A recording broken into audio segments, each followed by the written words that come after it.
আচলতে ক'বলৈ গ'লেতো সেই ভাওনাখন ককা দেউতা ইহঁতৰ পৰা আগৰ পৰা মানে এইটো পাতি অহা হৈছে। আগতে প্ৰথম মানে 2 নং বামুণীজানতেই মানে পুনাৱতী আঞ্চলিক ছিষ্টেমে পাতিছিল, কিন্তু বাঘ হোৱাৰ পিছত এতিয়ালৈকে 2 নং বামুণীজানটো পৰম্পৰা হিচাপে এই ভাওনা সভাখন প্ৰতি বছৰে পাতি আহিছে। গতিকে এইবছৰো এনেকৈ পাতিছে। আৰু আজি নাটখনৰ নাম হৈছে ধূৰ্ণ পৰ্ব।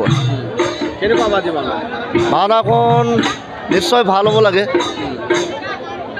আপোনালোকৰ নিজৰ গাঁৱৰে যি প্ৰতিভাৱান যুৱক বা ব্যক্তিসকলে কৰিছেনে না আন বেলেগ পৰা নিছে?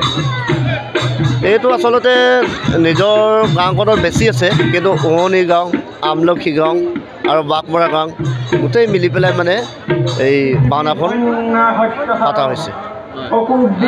কেনেকুৱা মানুহ হোৱাৰে বহুত পাইছোঁ। প্ৰতি বছৰে পাতে। ৰাইজক শান্তিপূৰ্ণভাৱে ভাওনা সভাখন চাবলৈ কৈছোঁ, আৰু আমাৰ উদযাপন সমিতিৰ পৰাও মানে ইহঁতলৈ বহুত অশেষ ধন্যবাদ জনাইছোঁ। ৰাইজেতো আমাৰ কাৰণে সহযোগিতা কৰিছে আৰু ৰাইজে আহিছে। গতিকে আগন্তুক দিনবিলাকো, আহিবলগীয়া দিনবিলাক এইদৰে মানে এই ভাওনা সভাখন 2 নং বামুণীজানত চলি থাকিলে আমাৰ